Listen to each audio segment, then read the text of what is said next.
Hello everyone and welcome back to another AFK journey video. In today's video we're going to be talking about the promo code which has just come out, which is huge.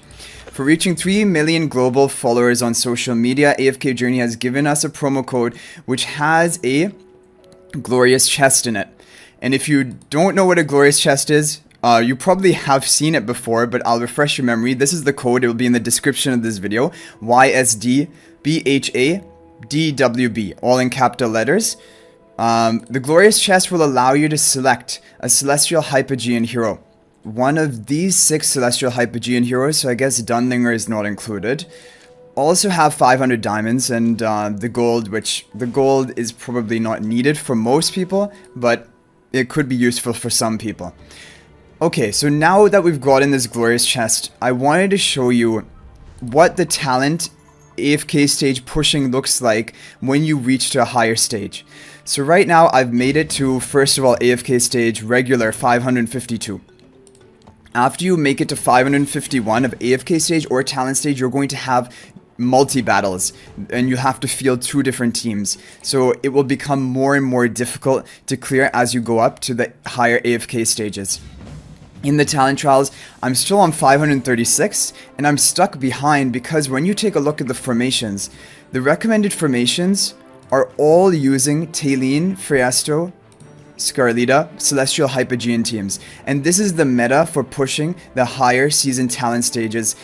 And so if you don't have all 3 of these Celestial Hypogeans built, Friesto, Scarlita, Taeline, you will not be able to push as effectively as possible. Eventually, you will be able to push and other teams will come out which will do better, but we're probably going to need another 10 or 20 levels on our resonating level before we'll be able to pull off different teams, because these Celestial Hypogean teams are incredibly powerful, especially with the faction talent tree upgrades from the tree. So I just wanted to take a look at some of the replays here so you have an idea of how these teams work and what to expect when you make it to the higher talent stages, and how the Celestial Hypogean pushing works. So we can take a look at this replay.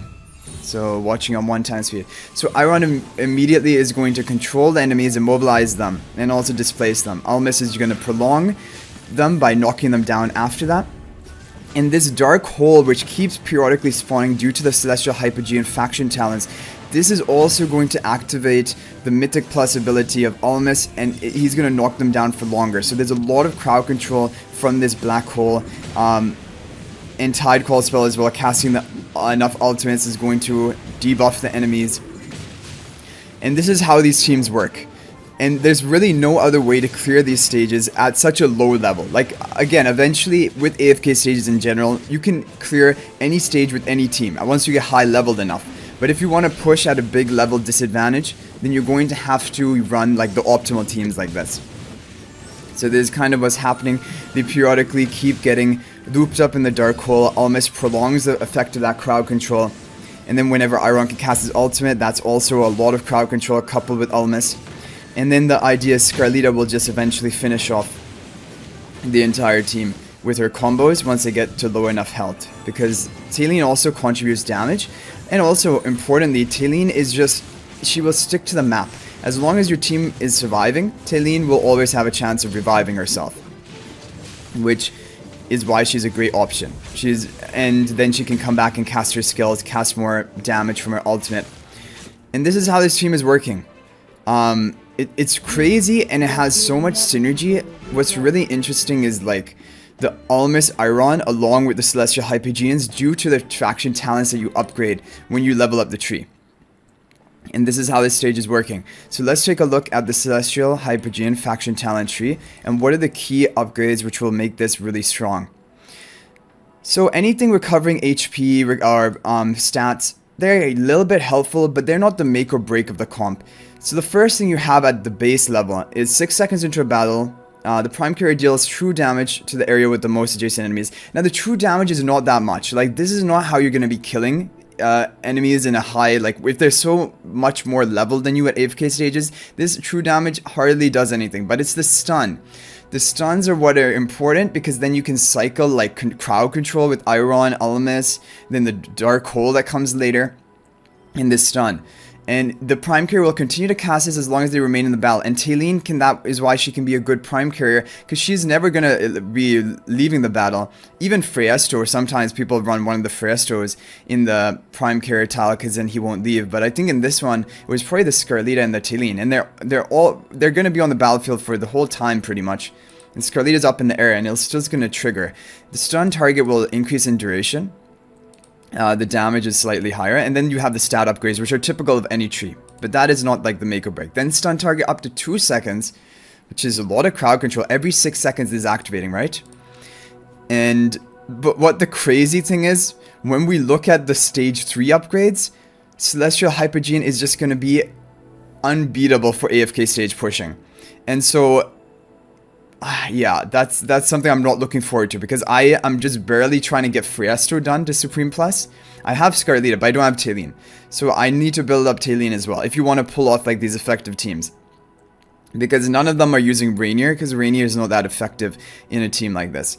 Recover 16 energy for all allied prime carriers for every enemy hit. This is powerful as well, because like, I mean, Taylene is hitting everyone with her ultimate. And Scarlita also usually hitting multiple targets, and that is going to recover energy for them to cycle their ultimates, or to sustain Taylene's ultimate, the stun, and then another buff tile. So now you have the Dark Talent buff tile. Now those placed on the Dark Talent buff tile have a different ability, 3 seconds in a battle and then every 6 seconds. The buffed ally creates a black hole that lasts for 3 seconds, then casts at the area with the most enemies. So this is not controllable, but for example, if you group them up with Iron, like what this comp tries to do, then Almus is going to basically prolong the duration of the immobilize or the displacement, because he's going to knock them down from his Mythic Plus. They're all going to be grouped up. The black hole is then going to displace them again, and that is going to trigger Almus's knockdown again. And that is really strong. And then also, it groups up the enemy team to take the true damage from your skill, from the light version of the light buff tile. Now things get crazy, stage 3. And really for all of the faction talent trees, stage 3 are when things get crazy, because you unlock the major new skill upgrade. These double arrows mean that it's a completely new skill effect. The single arrows mean it's just an upgrade of an existing effect. This is a crazy one. If both prime carriers remain in the battle, the light and dark spells activate simultaneously every 6 seconds, starting 3 seconds in the battle. The effect radius of both spells extend to 2 tiles. This is even stronger, right? Because before it was only in a 1 tile with the most grouped up enemies. It's not going to trigger on everyone most of the time. Now with 2 tiles, it's much more likely. Now it's coming like a mini Iron, basically ultimate. Okay, so that is when basically the upgrades are going to cap out. 2 tile radius, every 6 seconds, you're going to be triggering this effect, and it's going to last for, the dark tile, it says, lasts for 3 seconds, right? And pulls them toward the center. Almost going to knock them down for 2 seconds. You deal the true damage, that's going to stun them for 2 seconds. And wait, are they at the different timings? Yes, this is even better, right? What happens is, black hole starts 3 seconds in the battle. The light buff tile starts 6 seconds in the battle. So you have the black hole, dark hole, that's going to group them up. Almost going to knock them down. Okay, they're about to wear off, and the effect of the knockdown is going to wear off. And then 3 seconds later, basically, it's going to be the stun from the light tile. For up to 2.25 seconds with the maximum upgrade. Or does it go higher? Up to 2.5 seconds when all things are upgraded.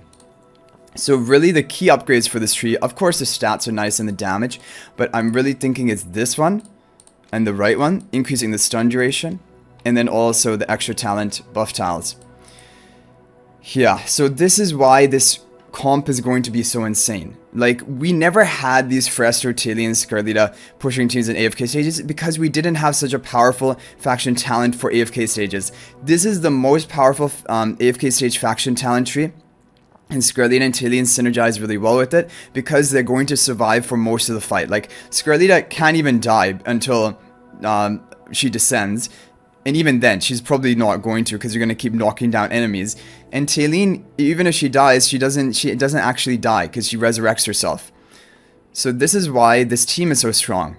And that is probably also a reason that you should be prioritizing these heroes, all 3 of them. Freesto, Taylene, and Scarlita should all be built up.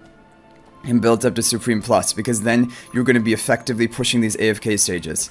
And overall, I mentioned in my priority list of Celestial Hypogeans that I uploaded yesterday that all 3 of these heroes are basically in the top 4 of heroes to recruit or to build up for Celestial Hypogeans. Rainier is the only one I put before them because of all of his Dream Realm and boss use, and the fact that you only need to get him to Mythic Plus for his maximum potential.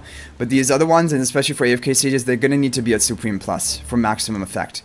And then basically the Celestial Hypogean AFK stage pushing team is combining the best of everything.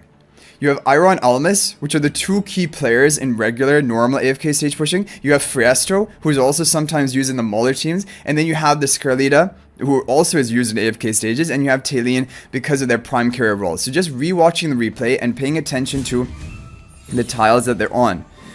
The Talene is on the dark tile, and the Scarlita is on the light tile. So the dark tile, you'll see the dark hole. There you go, dark hole. Pulls them in, almost knocks them down because of the displacement effect onto them. I think he has the upgrade to get a 2. Does he have the 2 tile radius yet? Probably not, right? I think you need to have, or he does. He has 24. No, he has 23 talents. I think you need 24 talents in order to unlock the dark hole, right? And this is why people who have those heroes built up, their number 1 priority is to be upgrading this effect. And for this, you will need 24 Celestial Hypogean talents. Actually, you could get it, I guess, with 23 if your previous stages weren't maxed out, but I think he probably didn't have it. Normally, you're going to have 20 of the stage 1 and stage 2, and then 4 up to here. And in terms of these upgrades, how many talent essences it will take, these smaller nodes take 30. I can show you in Graveborn. And these skill upgrades, well, the middle skill upgrade took 60, and the side ones, I'm assuming both would take 50. And the new skill effect, this one, is going to take 210. This is pretty expensive. But then when you have that, I mean, you're kind of become unbeatable with the Celestial Hypogean team. It is so strong with the AFK stages, and also it's even strong in PvP. So Celestial Hypogean faction talent tree is the most overpowered one. But you're going to need the heroes built up well to pull it off. Like, for example, if you can't just use any Celestial Hypogean heroes, you're going to have well invested, ideally Fiestro, Scarlita, Talene. But anyway, guys, I hope you enjoyed the video. Thank you for watching, and whatever you decide for your Celestial Hypogean for the Glorious Chest, you can let me know in the comments section. And it's just an amazing bonus that they've shared with us, and I wanted to update you guys about this. But thank you for watching, guys. That's gonna be it for this video. I'll hopefully see you guys in the next video, and until then, everyone, peace out for now.